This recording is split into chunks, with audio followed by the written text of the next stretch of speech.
Hello, in this video I'm gonna show you how to enable or disable displaying screen touches on Samsung Galaxy S24 FE. Swipe down from the top of your screen, then swipe down again to reveal more shortcuts, and then find Screen Recorder.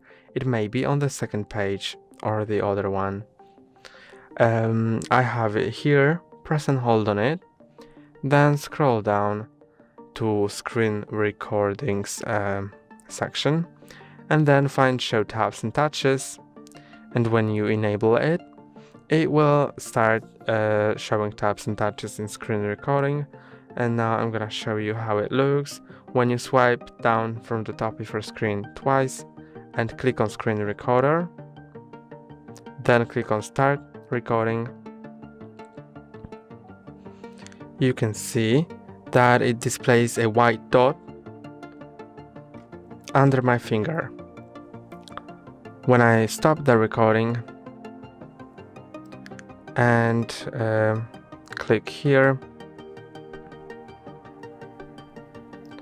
you can see that it displays. Now you can see that the dot is being displayed, so the other person watching this will know where I've been touching. That's all for today. Don't forget to like and subscribe. See you next time.